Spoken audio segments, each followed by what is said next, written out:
예.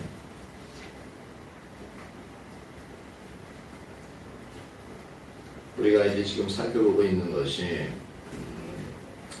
예배 회복이 다른 회복의 원동력임을 이제 우리가 살펴보고 있습니다.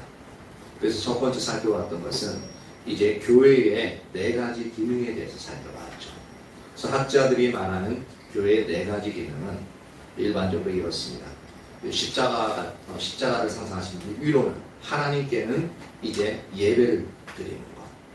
그 교회의 기능 중에 첫 번째는 하나님께는 예배. 그리고 사람들을 향하여서는 양육되어지는, 교육되어지고 양육되어지는 것. 그리고 믿는 성도들을 향해서는 이제 사랑의 교제가 있고, 그 다음 안 믿는 세상을 향해서는 전도. 이렇게 해서 이 크게 4가지의 요소로서 교회의 기능을 나눕니다. 그런데 이제 이 교회의 4가지 기능을 이제 우리가 좀 더 세분화해서 우리가 살펴보는 것이 이제 어떻게 하면 이 교회의 4가지의 기능을 회복시키겠느냐라는 겁니다. 그래서 그 부분을 우리가 살펴봐서 좀 세분화하면은 십자가의 복음과 성령의 사역이 이렇게 온전히 동전의 앞뒷면과 같이 이렇게 조화를 이루어서 동전의 앞뒷면처럼 하나로서 조화를 이루어서 이제 그 기반 가운데서 위로는 하나님께 예배가 회복되어지고 중보기도가 회복되어지고, 그리고 아래로 사람들에게는 이제 양육과 리더십이 또한 이제 회복되어지도록 그렇게 교육하는, 그리고 믿는 성도들을 향해서는 이제 사랑의 교제가 이루어져야 되고, 안 믿는 세상을 향해서는 전도와 섬김이 이루어지고, 이 영역을 이제 해나갈 때 교회가 아주 교회 기능을 하나님이 의도하신, 성경이 의도하신 교회의 기능이 올바르게 되어지게끔 되어져 있습니다. 그래서 우리가 그 영역까지 이제 살펴보았는데, 이제 오늘 살펴볼 것은 좀 더 자세히 들어가서 세 번째로 십자가의 복음과 예배 회복이라는 그 부분을 살펴보려고 합니다. 우리가 조금 전에 우리가 살펴봤듯이 이제 십자가의 복음과 성령의 사역을 토대로 해서 위로는 하나님께는 예배와 중보기도가 회복되어져야 된다라고 제가 말씀드렸는데, 이것을 보면 이제 십자가의 복음과 이렇게 예배 회복은 아주 뗄래야 뗄 수 없는 아주 밀접한 관계에 있는 것을 볼 수가 있습니다. 그래서 이것은 양방향으로 영향을 미치는데, 십자가의 복음이 세워져야만 교회의 예배도 회복되어질 뿐만 아니라 또한 예배가 회복되어지면 그거 가운데는 십자가의 복음도 또한 세워지는, 더욱더 견고하게 세워지는 그러한 일들이 일어납니다. 그래서 밀접한 관계를 가지고 있다는 것입니다. 그래서 작은 제목 첫 번째로 교회가 십자가의 복음 위에 세워져야 예배가 회복될 수 있다는 이 부분을 살펴보려고 합니다. 십자가의 복음과 성령의 사역의 조화는 우리 개개인의 신앙의 회복뿐만 아니라 교회의 회복을 위한 가장 핵심입니다. 그래서 교회가 십자가의 복음 위에 세워져야 교회의 예배가 진정으로 그렇게 회복되어질 수 있습니다. 교회가 십자가의 복음 위에 세워지려면 한 3가지의 요소가 필요한데요. 첫 번째 요소는 뭐냐면 거짓 신앙체계가 교회 가운데서 철저하게 깨어져야 됩니다. 두 번째 요소는 교회 가운데, 교회와 우리 자신 가운데 신앙의 본질적인 요소들, 신앙의 본질이 추구되어져야 돼요. 그리고 세 번째는 이제 작은 의미의 십자가 복음 위에 우리가 선 영역이 필요합니다. 그래서 이 한 가지 한 가지를 다시 살펴보면, 첫 번째로 이제 거짓 신앙체계가 철저하게 깨어져야 한다는 부분을 이야기했는데, 그럼 이제 우리가 많이 들었지만 이 부분을 조금씩 짚고 넘어가겠습니다. 그럼 거짓 신앙체계란 무엇인가라는 거죠. 거짓 신앙체계는 신앙에 대한 왜곡된 이해, 그러니까 잘못된 이해인 거죠. 왜곡된 이해로서 십자가의 복음을 대적하게 되어지는 가짜 신앙을 말하고 있습니다. 그렇기 때문에 개인과 교회의 신앙이 회복되고 그 삶 가운데서 하나님의 생명이 넘치게 되려면 반드시 이 거짓 신앙체가 철저히 깨어져야 돼요. 이 거짓 신앙체가 깨어지지 않으면 모양은 비슷한데 실제로는 생명이 없는 그러한 상태가 계속적으로 우리의 예배가 우리의 삶 가운데 유지되어지기 때문에 우리 자신이 또한 교회가 십자가의 복음 위에 세워질 수가 없게끔 되어진다. 지식은 드러날 수 있는데 실제 삶은 살아갈 수 없게끔 되어지는 거죠. 이 부분은 이제 앞으로 가면 갈수록 더 자세하게 살펴보게 될 겁니다. 그리고 두 번째의 요소가 뭐였냐면 신앙의 본질이 추구되어져야 된다라는 말씀드렸습니다. 그래야 십자가의 복음 위에 교회가 세워질 수 있다는 말씀드렸죠. 그러면 신앙의 본질은 무엇이냐라는 거죠. 신앙의 본질은 우리가 너무나도 귀에 따갑게 귀가 따갑게 들어오던 부분인데 그래도 뭡니까? 하고 물어보면 이렇게 말을 더듬더듬하는 경우가 많아요. 잘 이제 이걸 우리가 지식적으로 분명하게 우리 머릿속에 정리가 되어져 있어야 됩니다. 신앙의 본질이 뭐라고 했죠?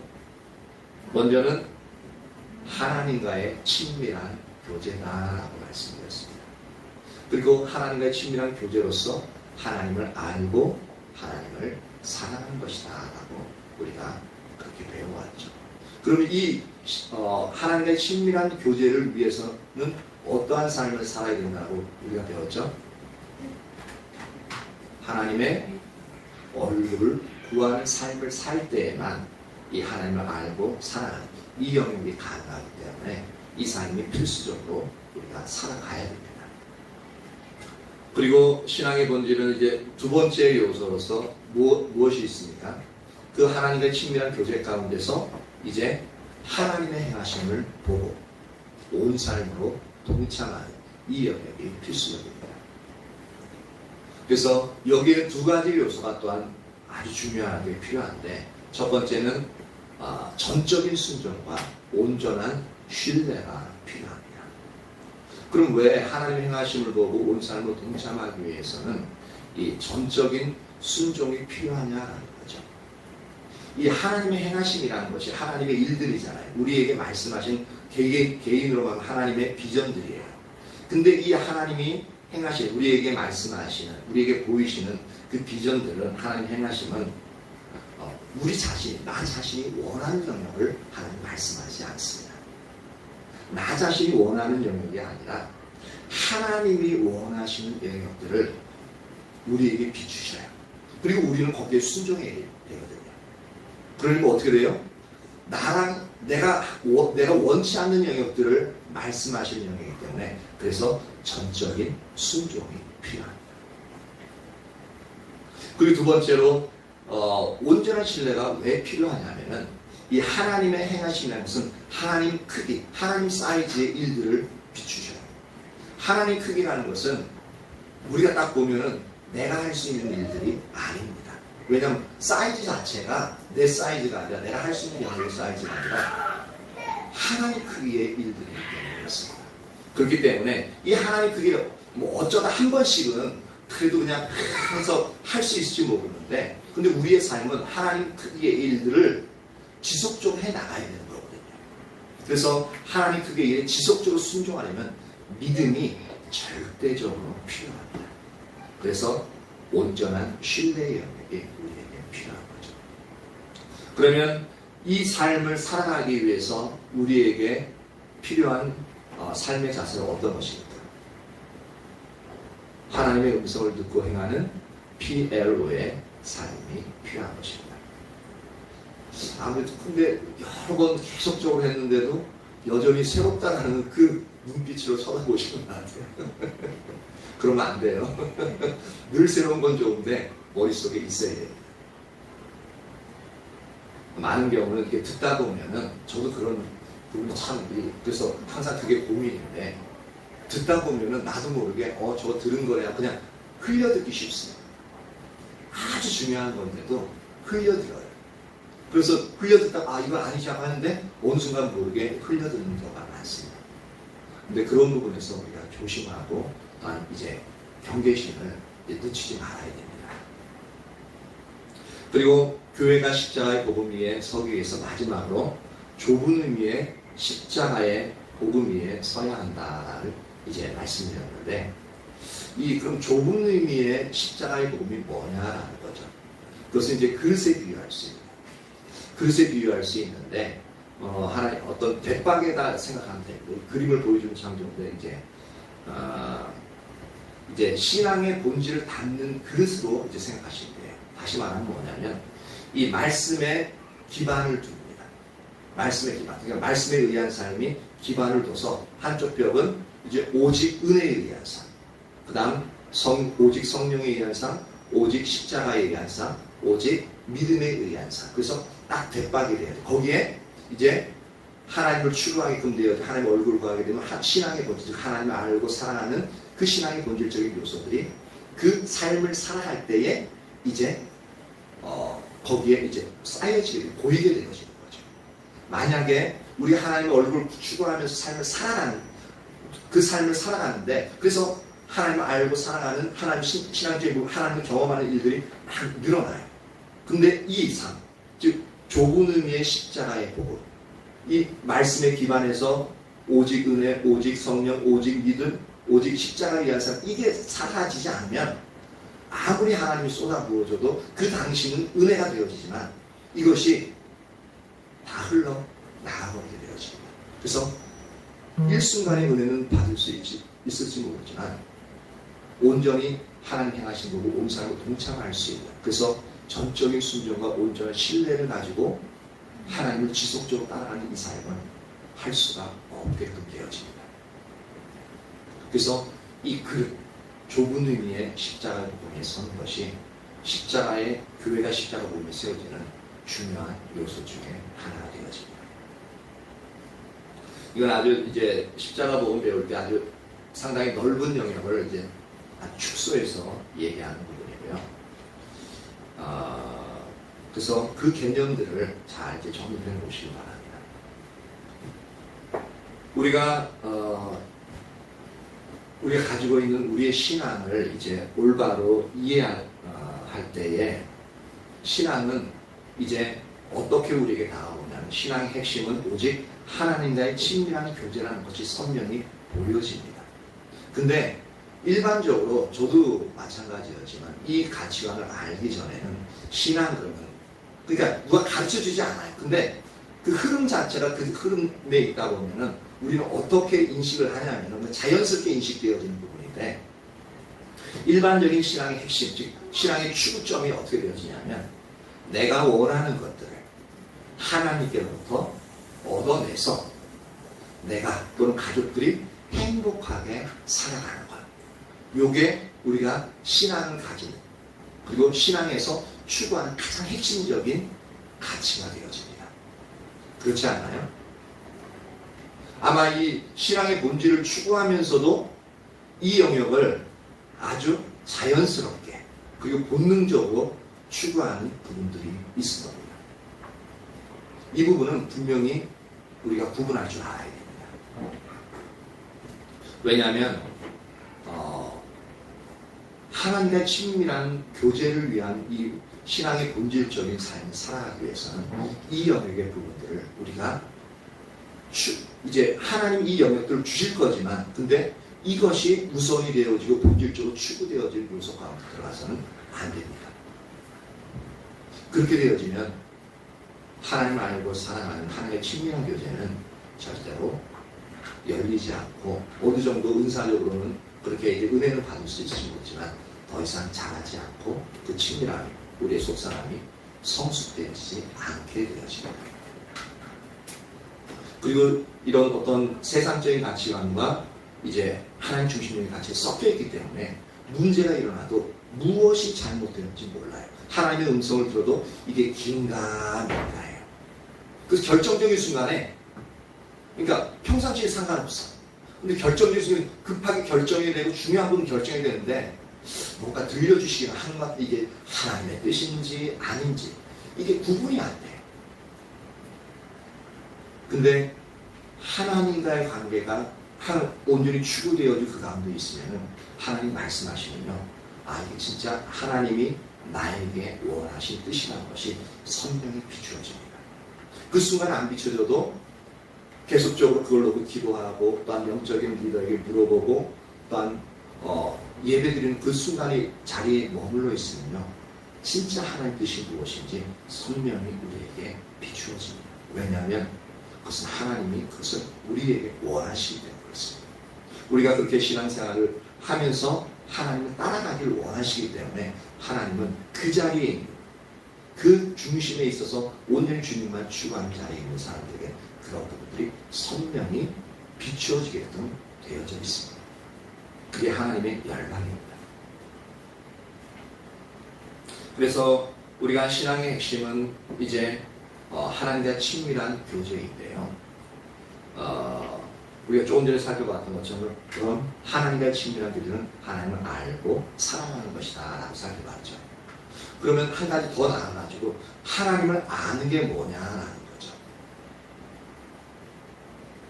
하나님을 아는 것은 지식적으로 아는 것을 의미하지 않는다고 우리가 많이 배웠죠. 근데 그것을 포함합니다. 포함하는데 여기서 하나님을 안다는 그 의미는 뭐냐면 하나님의 영광을 우리가 보는 것을 의미합니다. 다시 말하자면 성령의 조명으로 성령의 조명을 통해서 개인적으로 하나님을 알고 하나님을 경험하는 것을 말하고 있습니다. 그래서 이것을 위해서는 하나님의 얼굴을 구하는 삶이 아주 필수적입니다.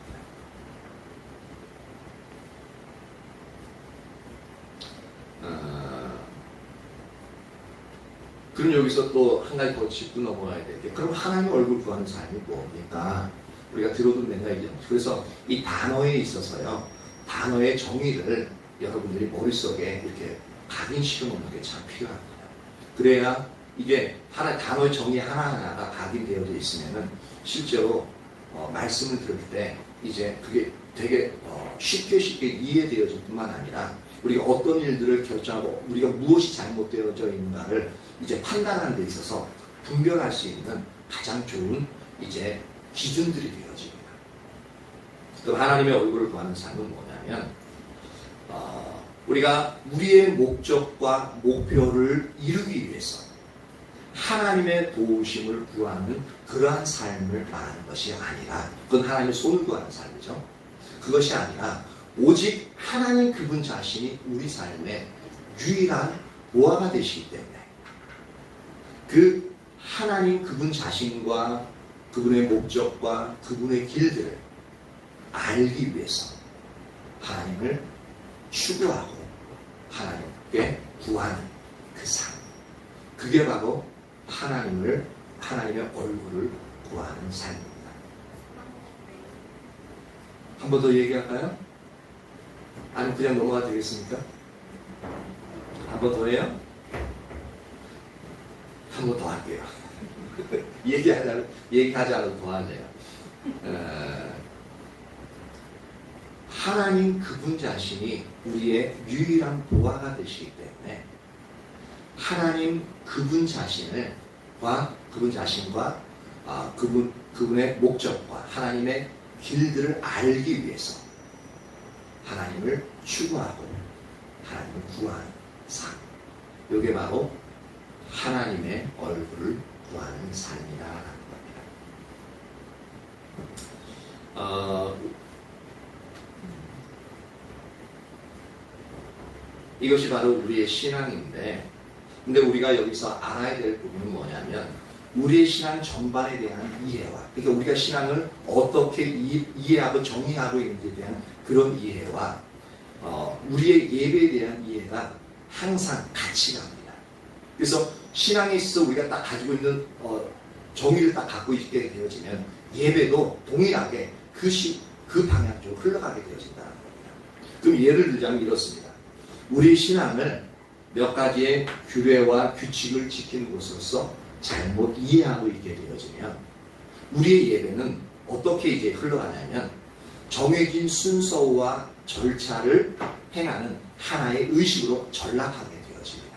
이게 그냥 자연스럽게 그렇게 되어져요. 왜냐하면 신앙 자체를 이해하는 게 몇 가지 규례와 규칙을 잘 지키는 것을 이해하기 때문에 그렇습니다. 그러니까 예배도 정해진 질서와 규칙에 따라서 그렇게 의식으로서 전락할 수밖에 없는 거죠. 그러면서 이제 내가 잘 되기 위해서, 복 받기 위해서 이제 신앙생활을 하게 되어진 겁니다. 예배가 그렇게 되어지면은 우리의 아무리 많은 종교적인 희생과 모양이 있다 할지라도 그것은 하나님 앞에서는 아무런 쓸모가 없는 타락한 예배가 되어진다라는 겁니다. 우리 지금 이 순간의 예배 자체도 이렇게 타락한 예배로서 나타날 수가 있습니다. 근데 같은 자리에 있으면서 어떤 사람에게는 상당히 하나님의 영광을 보고 하나님을 만나며 나의 소중한 아주 귀중한 예배가 될 수도 있지만 어떤 사람에게 있어서 이것이 하나님 앞에 타락한 예배가 될 수 있다는 겁니다. 이게 상당히 무서운 부분이죠. 그래서 우리가 신앙에 대한 올바른 이해를 갖는 것이 그래서 너무 중요합니다.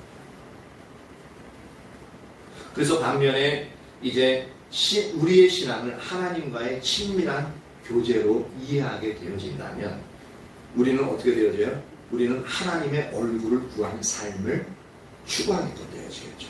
왜냐하면 하나님의 얼굴을 구하는 삶을 추구하고 살아가야만 하나님을 알게 되어지고 그 하나님을 알면 알수록 그 하나님을 사랑하는 자리로 가죠. 그러니까 하나님과의 친밀함이 어떻게 되어져요? 성숙하게 되어지는 거죠.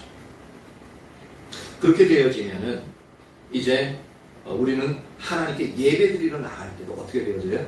하나님의 얼굴만을 추구하여 나가는 그러한 예배가 되어질 겁니다. 아까 전에 처음에 살펴봤던 예배에 대한 이해와 지금 살펴보는 예배의 이해에서 이제 완전히 달라지게 되죠. 앞에는 그냥 기계적으로 형식적으로 의식을 그냥 수행하는 부분이라면 지금 얘기했던 이 부분은 진짜 절박하게 하나님의 얼굴을 추구하여 나가고 하나님 그분을 만나지 못하면 우리가 하나님을 알지 못하고 하나님 앞에 이제 타락한 예배가 되어지기 때문에 하나님 그분만을 더 알기 위해서 놓치지 않고 이제 주님께 집중하여 예배를 드리게끔 되어지는 거죠. 그래서 우리에게 있어서는 많이 또는 시간을 오래 기도하고 예배드리는 영역도 물론 필요합니다. 근데 그것이 전제 조건이 되어지지 않습니다. 한 번을 드려도 잠깐을 드려도 진짜 집중해서 간절히 하나님을 만나느냐 만나지 못하느냐, 즉 하나님의 얼굴을 구하면서 그 하나님과의 대면하는 관계를 가지느냐 가지지 못하느냐가 그게 관건이 되어지고, 근데 하다 보면 잘 안 될 때가 있잖아요. 금방 안 될 때가 많잖아요. 그러면은 그 만남이 있기까지 계속적으로 주님을 추구해 나가고 그럼 자연스럽게 시간이 길어지죠. 더 많은 기도가 드려지게끔 되어지는 거죠. 그러니까 시간적인 요소나 어떤 많은 예배의 횟수의 부분은 이제 그 영역을 계속적으로 추구하고 놓치지 않기 위해서 추구해 나가다 보면 많아지고 또한 그 시간이 길어지게 되어지는 부분입니다.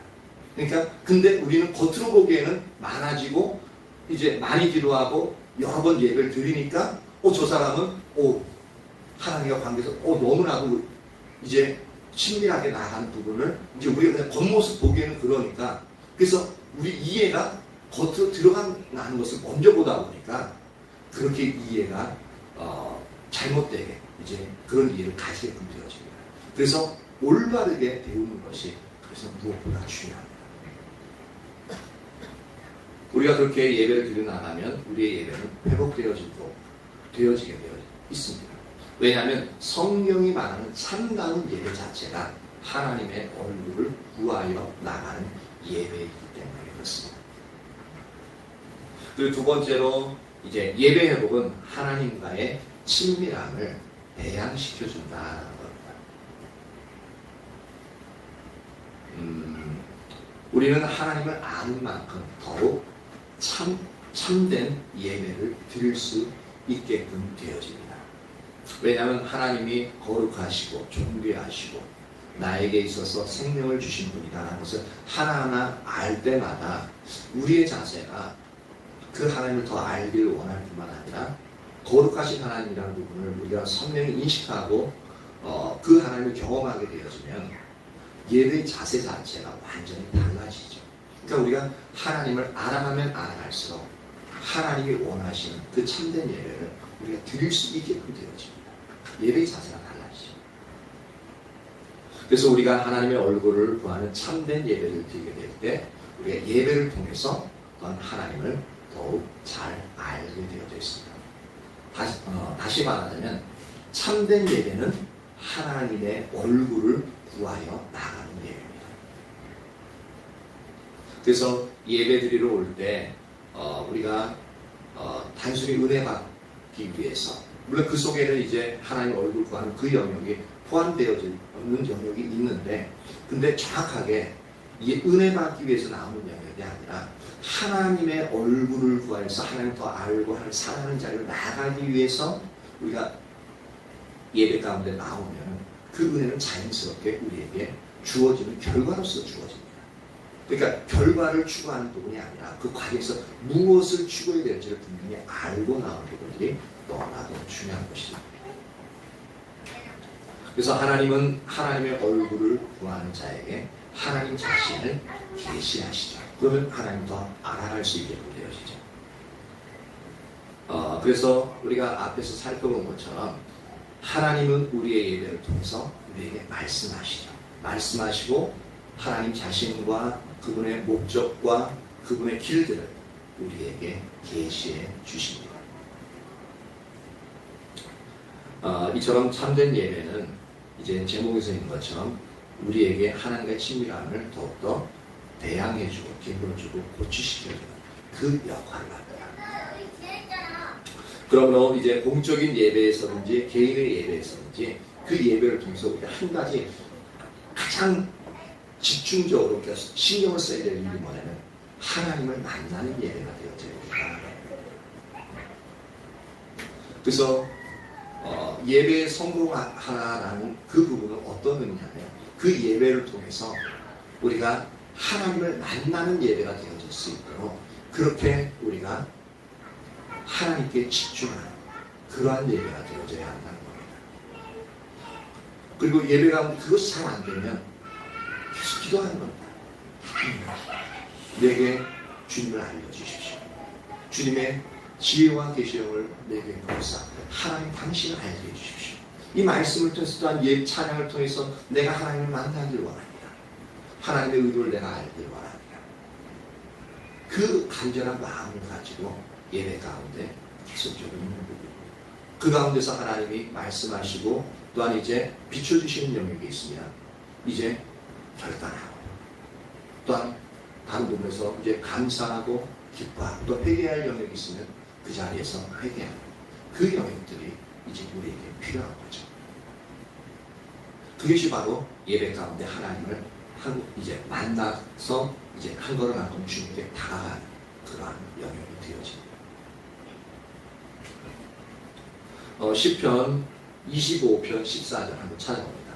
시편 25편 14절입니다.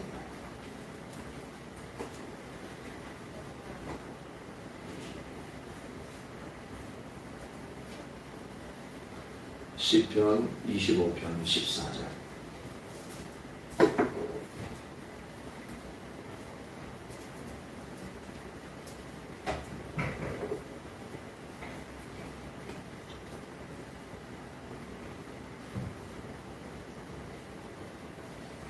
같이 한번 읽어봅니다. 자, 시작. 여호와의 친밀하심이 그를 경외하는 자들에게 있으며 그의 언약을 그들에게 보이시리로다. 여호와의 친밀하심, 즉 이제 우리가 배우는 신앙의 본질 그 부분을 얘기하고 하나님과의 친밀한 관계 그 부분을 얘기하고 있는데, 그래서 여호와 하나님의 친밀하심이 어떠한 자에게 부어지냐면 그를 경외하는 자들에게 여호와의 친밀하심이 있다라고 정의하고 있습니다. 그리고 그의 여호와의 친밀하심 가운데 있는 자들에게 그의 언약, 즉 하나님의 언약을 보이신다라고 표현하고 있습니다. 이게 바로 하나님의 의도와 의지, 그 하나님의 길들, 하나님 그분 자신이 어떠한 분인지를 이제 계시해 주시는 영역을 말씀하고 있는 거죠. 그래서 하나님은 하나님을 경외하는 자들에게 하나님과의 친밀함을 주시는데, 그럼 여기서 우리가 하나 더 이제 짚고 넘어가야 될 부분이 뭐냐면, 하나님을 경외하는 부분은 어떠한 영역인가라는 거예요. 여기서도 단어의 정의가 나오죠. 이건 나중에 이제 가서 더 자세하게 설명할 텐데, 여기서 이제 잠깐 그 정의에 대해서만 먼저 살펴보도록 하겠습니다. 하나님을 경외하는 것은 무엇이냐면은, 이제 하나님의 아름다움에 압도되어져가지고 그 하나님 앞에서 감격하고 감탄하는 영역을 말합니다. 우리가 때로 이제 아주 자연 경관에서 아주 절경을 보거나 이제 그렇게 할 때 그 절경 보고 어떻습니까? 와, 진짜 멋있네. 와. 하고 이렇게 그냥 자기도 모르게 감탄 나오는 그런 영역들이 있잖아요. 이런 부분들이 이것과 비슷합니다. 이 경외한다는 건 두려움인데, 그러니까 도대체 인간의 손으로는 지어진 부분이라고 이해되어지지 않는 진짜 멋있고 아름답게 지었을 때 와라는 것이 자연스럽게 나오죠. 마찬가지로 하나님의, 그러니까 예배 중에 하나님의 영광을 보면서 그 하나님의 아름다움이 선명히 보여질 때 그 하나님을 향한 너무나도 그 아름다움이 그 두려움까지도 이방이 건드려집니다. 그래서 와, 주님, 당신 하나님이시구나. 너무나도 아름다우시고 너무나도 존귀하신 분이십니다. 라고 하면서 그렇게 감격과 감탄이 스스로도 자신도 모르게 그냥 그렇게 주님 앞에 나오는 그 감격과 감탄, 그게 여호와를 경외하는 그런 한 가지의 측면이고요. 그러면서 영광의 하나님이 가장 소중하고 너무나도 소중하기 때문에 하나님이 기뻐하시는 것을 행하기를, 우리가 하나님 기뻐하시는 행하기를 열정적으로 사모할 뿐만 아니라 우리가 하나님께 가까이 가는 데 있어서 방해가 되는 요소들 있잖아요. 방해가 되는 요소들을, 모든 것들을 우리의 삶에서 버리기를 열정적으로 사모하는 것. 이게 바로 하나님을 경외한다라는 이 부분의 정의가 되어집니다. 그래서 하나님을 경외하는, 진짜 사랑하게끔 되어지면, 그러니까 쉽게 얘기하면 우리가 한참 은혜 받을 때 있잖아요. 그죠? 은혜 받을 때는 뭐든지 하나님 앞에 그 예수님의 이름만 들어줬고 찬양만 불러줬고 그래서 하나님 좋아요, 감사해요. 그게 이제 하나님을 경외하면서 나오는 영역인데, 근데 우리는 이제 그 부분이 그냥 은혜 받으니까 그렇지 맞긴 맞는데 이제 왜 그런 부분들이 정확하게 나오는지 우리가 알지 못했잖아요. 그래서 이 단어 속에 왜 우리가 은혜 받았을 때 그런 행동들이 나오는지 그 부분들을 다 설명하고 있는 거죠. 그래서 그분 앞에서 감격하고 그 눈물 흘리면서 하나님께 감사드리는 그런 영역이 은혜 받았을 때 많이 나오죠. 그러면서 어떻게 되지? 그 하나님 나에게 너무 소중하게 느껴지니까 하나님 기뻐하시는 일들만 하고 싶어요. 이전에는 내가 원하고 내가 기뻐하는 일들만 하고 싶었는데 하나님 너무 이제 은혜가 너무 하나님 사랑하는 마음이 다 부어지다 보니까 어떻게 해요? 진짜 하나님 위해서 살고 싶어요. 그래서 하나님이 기뻐하시는 일들을 내가 하고 싶은 거예요. 그러니까 내가 하나님이 원하지 않는 것들을 내가 원했었지만 하나님이 원하지 않고 이제 버리게 되어진 거예요. 그래서 하나님 앞에 가까이 가는 데 있어서 그 다음에 이제 우리 죄된 습성들이 있으니까 그런 것들은 하나하나 버리고 이제 그러한 열망이 우리에게 부어지게끔 되어지는 거죠. 그 영역이 바로 하나님을 경외하는 마음이 부어지는 겁니다. 그래서 이사야서에 보면은 이제 이제 하나님 7영들이 부어지기를 원할 때 그 중에 하나가 뭐냐면 여호와를 경외하는 영을 내게 부어주십시오. 그렇게 이제 기도하는 거죠. 그래서 그 여호와를 경외하는 영, 그 성령을 우리도 기도할 때 그 영을 부어주십시오. 우리는 보통 그런 부분보다는 하나님의 지혜와 총명과 지식이 우리에게 부어지기를 원합니다. 그 기도를 자주 하고 많이 하잖아요. 물론 그것도 필요합니다. 그것도 이제 하나님이 기도하라고 하는 영역이기 때문에. 근데 그것뿐만 아니라 하나님을 경외하는 영을 내게 부어주십시오. 그리함으로 진짜 하나님만 사랑하고 하나님을 따라가는, 그리고 그 하나님을 더욱더 알 수 있는 그러한 은혜가 내게 도와줄 수 있도록 해주십시오. 그 기도가 우리 지속적으로 드리는 부분이 참 필요합니다.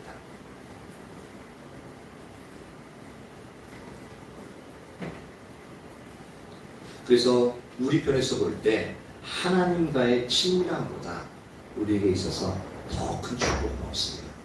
근데 이게 잘 와닿지 않죠. 왜냐면 아직 거기까지 추구는 하는데 실제로 하나님의 친밀한 관계 속에서 하나님이 내게 축복을 주시는 만한 그 부분들이 우리가 경험이 부족하기 때문에 하나님의 친밀함이 우리에게서 가장 큰 축복이라는 그 부분이 얘기로 들으면 어느 정도 알 거는 같은데 마음으로 와닿지 않는, 이론적으로라도 설명하자면 하나님의 친밀함이 왜 우리에게 놀라운 가장 큰 축복이 되어지냐면, 하나님과 친밀함이라는 것은 하나님과 아주 친한 거잖아요. 그렇죠? 그래서 하나님의 말씀하시고 우리가 듣기도 하고 우리가 우리의 마음속에 있는 것, 우리 마음이 아픈 것들 또는 우리가 원하는 것들, 그렇게 스스럼 없이 내 마음속의 비밀까지도 하나님 앞에 하나하나 조목조목 얘기하면서, 하나님 저 이런 일이 있는데 하나님 이거 좀 들어주시면 안 되나요? 그렇게 하나하나 얘기하니까 그런 관계까지 가면은 우리가 가장 좋은 예로 여기 신혼부부 있는데 지금 너무너무 사랑할 때는 상대방이 뭐 얘기하면 어때요? 내가 전에는 하기 싫었어도 상대방이 얘기하면 뭐든지 다 들어주죠. 지금 다 들어주죠? 안 그러나요? 벌써 식었나요? 들어주죠, 그죠? 들어주려고 애를 쓰죠, 그죠? 그전에는 안 그랬는데 내 편한 위주로 살았는데 지금 막 사랑이 불타오르다 보니까 상대방이 뭘 얘기해도 내가 거기에 맞추려고 해요. 우리도 다 그런 때가 있었죠? 없었나요? 근데 잘못 물어봤나?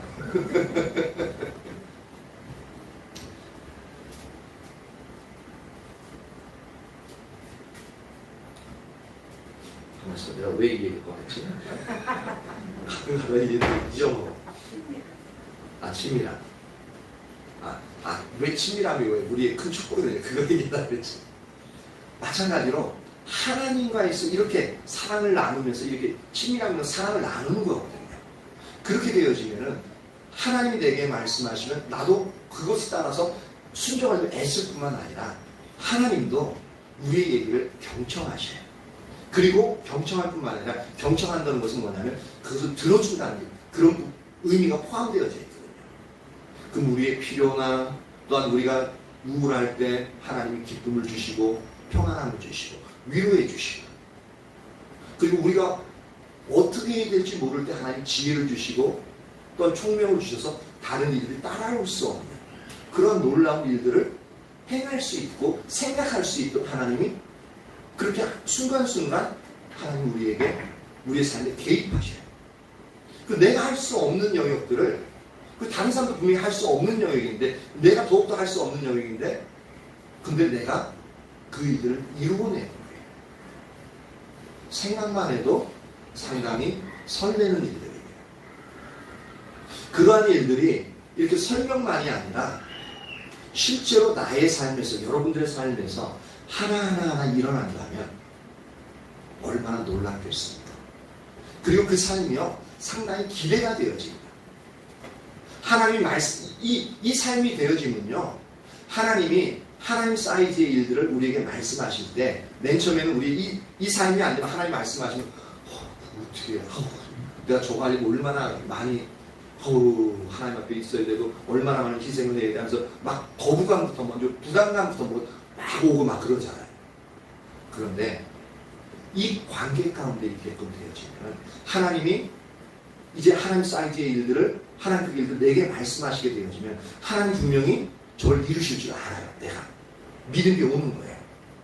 그리고 그것은 나를 통해서 행하시길 원한다는 그 영역들이 선명히 비추어지면은 내가 지금 어떻게 해야 할지 모르고 그리고 또한 할 수 있는 능력도 없고 그렇지만 하나님이 반드시 행하신다는 것이 내게 분명히 믿어지고 보여지기 때문에 이제 기대가 되었죠. 언제 이루실 거지? 하나님 내가 뭐 하죠? 그런 반응이 일어나게 되죠. 그럼 어떻게 돼요? 그 일들이 이제 점점점 내가 하나님 계속적으로 지속적으로 하나님 쫓아가게 되면 그 일들이 내 삶 가운데 하나씩 하나씩 불가능했던 일들이 일어나는 거예요. 이게 바로 하나님과의 친밀한 관계 가운데 온전히 지속적으로 거하게 되어지는 이 일들이 우리 삶에서도 놀라운 하나님의 일들이 일어나게 되어져 있습니다. 그 신앙의 본질은 아까 정리가 되었습니다. 하나님과의 친밀한 관계, 즉 하나님을 알고 하나님을 사랑하는 그 자리에 우리가 머물러 있으면 하나님이 우리에게 하나님의 행하심을 보이셔, 즉 하나님의 뜻을 우리에게 말씀하시고 보이시는 거죠. 보이면 어떻게 되어져요? 우리가 하나님의 뭔 일을 하려고 그러네? 그럼 우리가 우리의 온 삶으로 기쁨으로 동참하게끔 되어지네요. 잘 몰라도 하나님이 이전에 이런 놀라운 일을 하셨기 때문에 반드시 행하실 줄 알기 때문에 알기에 내가 약간 부담스럽고 힘든 일이 될 수 있어도 그래서 전적인 순종과 온전한 신뢰를 가지고 하나님을 신뢰하고 내 삶, 온 삶으로 동참하게끔 되어지네요. 하나님께서는 하나님의 능력으로 우리의 삶 가운데 역사하셔서 하나님의 능력으로 우리의 삶 가운데서 그 하나님 말씀하신 일들을 이루어 가시는 거죠.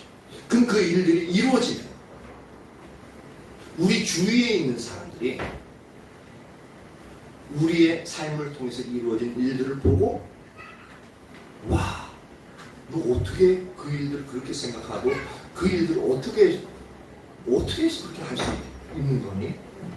라고 하면서 그 사람들은 우리의 삶을 통해서 이루어진 일들만을 보니까 그렇게 물어보게 되어 있습니다.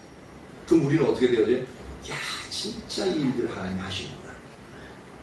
그러면서 그 일들을 다른 사람들이 물어볼 때, 그건 내가 한 것이 아니라 하나님이 나에게 이러한 마음을 주셨는데 나도 그것이 되어지려면 진짜 힘들고 이제 되어지리라 생각 못했는데 하나님이 이끄신 대로 한 걸음 한 걸음 따라오다 보니까 하나님이 이러한 일들에는 이러한 사람을 주시고 이러한 문제점이 있으면 이런 지혜를 주시고 그리고 진짜 내가 할 수 없는 그 영역에서는 하나님 능력을 주셔서 이렇게 할 수 있는 그러한 은혜를 내게 부어주시더라. 진짜 하나님이 살아계셔 라고 그것을 묻는 그것을 주위에서 보는 사람들에게 이야기하는 살아계신 그 하나님을 내 삶을 통해서 드러낼 수 있도록 되어지는 거죠. 생각만 해도 놀랍고 신나고 기대되어지지 않나요?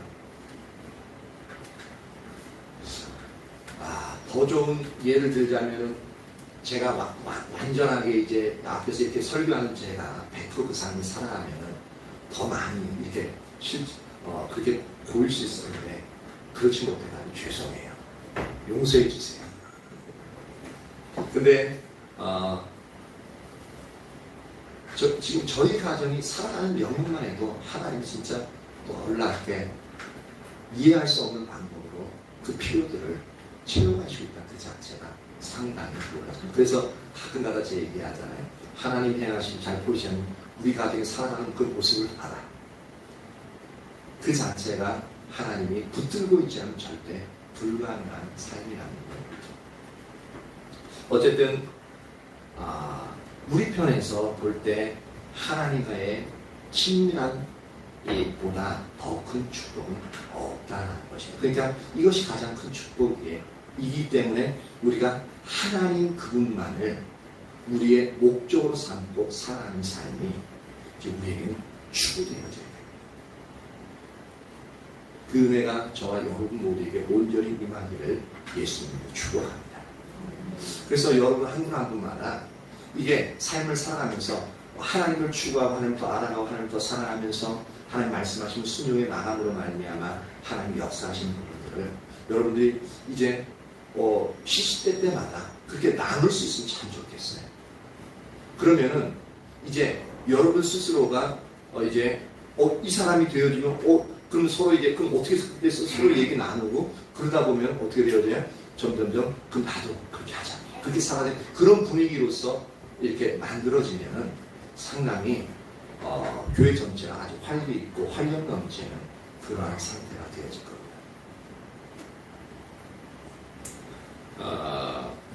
그래서 이 시편 25편 14절을 봐도 하나님께 드려지는 참다운 예배는 무엇을 알 수 있냐면 하나님을 경외함으로 드리는 예배임을 이제 알 수가 있습니다. 그래서 아까 전에 참된 예배가 뭐라고 했어요? 참된 예배가 하나님의 얼굴을 구하여 나가는 예배임을 아까 전에 살펴봤잖아요. 그리고 지금은 뭐냐면 참된 예배는 하나님을 경외함으로 드리는 예배입니다. 그래서 하나님을 경외하는 예배와 하나님의 얼굴을 구하여 나가는 예배는 아주 밀접한 관계를 가지고 있음을 우리가 알 수가 있습니다.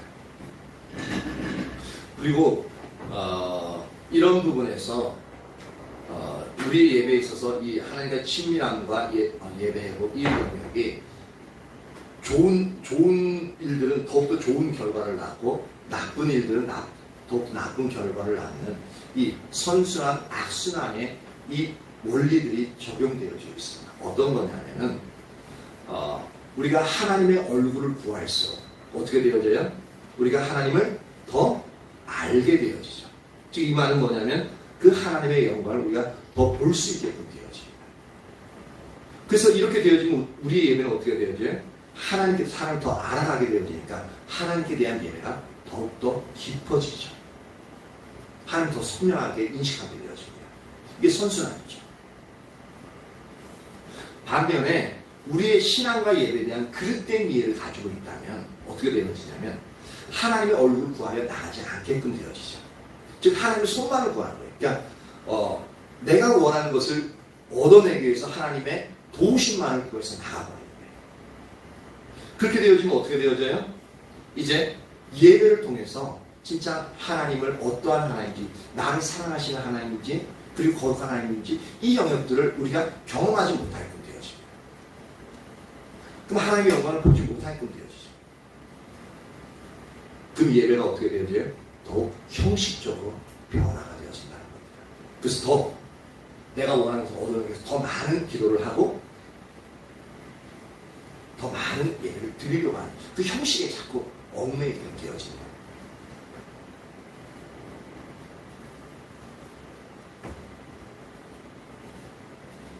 결론적으로 하나님과의 친밀함은 우리 신앙에서 가장 중요한 요소입니다.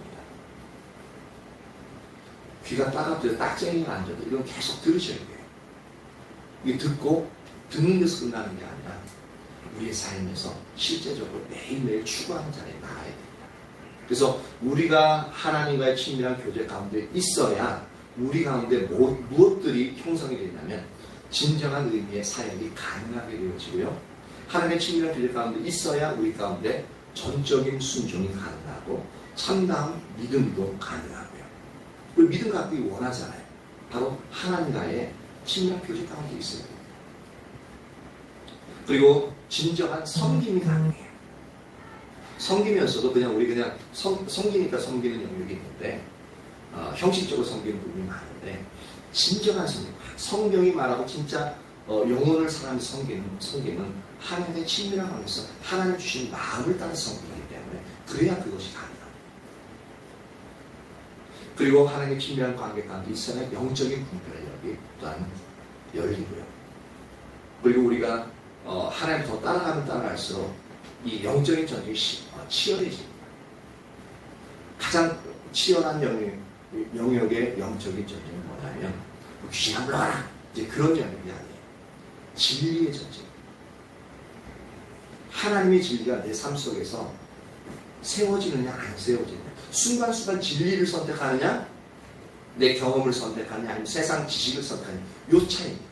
근데 이게 엄청난 영적인 전쟁이에요. 사단은 우리가 이 진리대로 선택하지 못하도록 얼마나 많은 두려움 또한 염려 또한 유혹을 줍니다.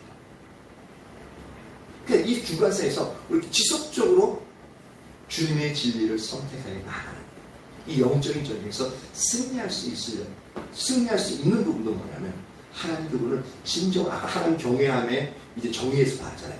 너무너무 사랑하니까 어떻게 해요? 내 거 버리고 상대방의 것을 들어주기를 간절히 소망하는 그것은 기쁨으로 사는 자리 나잖아요. 이런 영적인 전쟁에서 승리할 수 있고요. 또한 죄와 세상을 이길 수 있게끔 되어집니다. 또한 우리가 주님의 형상으로 변화가 되어집니다. 우리 교회 첫 번째 비전이 뭡니까? 하나님의 형상이 회복되어진 교회. 맨 처음에 쓸 때는 하나님의 형상을 닮은 교회. 이제 그렇게 했는데 이렇게 회복되어진 교회. 이것이 되기 위해서 어떻게 되면 하나님의 개인적인 친밀함이 우리가 지속적으로 추구되어져야 되는 거죠. 그리고 이 하나님의 친밀함이 되어져야만 제가 말씀을 선포할 때 또한 여러분이 다른 이들에게 하나님의 말씀, 진리로 상대방을 권면할 때 올바른 말씀으로 제가 선포할 수 있고 또한 여러분은 다른 이들에게 올바른 하나님 기준으로 권면할 수 있게끔 되어집니다. 바로 참다운 예배가 이제 하나님과의 친밀한 교제를 증진시켜주죠. 그래서 우리가 드리는 예배가 참다운 예배가 되어지기 위해서 우리가 정신을 이제 하나님께 집중하는 영역이 그래서 필요합니다. 그래서 예배 회복이 우리의 모든 신앙 생활에 모든 것에 원동력이 되어집니다. 그래서 우리가 이 드리는 예배가 얼마나 중요한지, 그래서 참다운 예배로서, 즉 하나님의 얼굴을 구하는 예배요, 하나님을 경외하고 드리는 예배, 이 영역이 우리에게서 얼마나 중요한지를 살펴봤습니다. 또한 이것을 단적으로 얘기하는 예배 때마다 우리가 하나님을 만나야 한다는 거죠. 그러한 은혜가 저와 여러분 모두에게 온전히 부어지기를 예수님의 이름으로 축복합니다. 반주자 반주자 사랑, 우리 은혜가 반주할래? 제일 먼저 뛰어났어.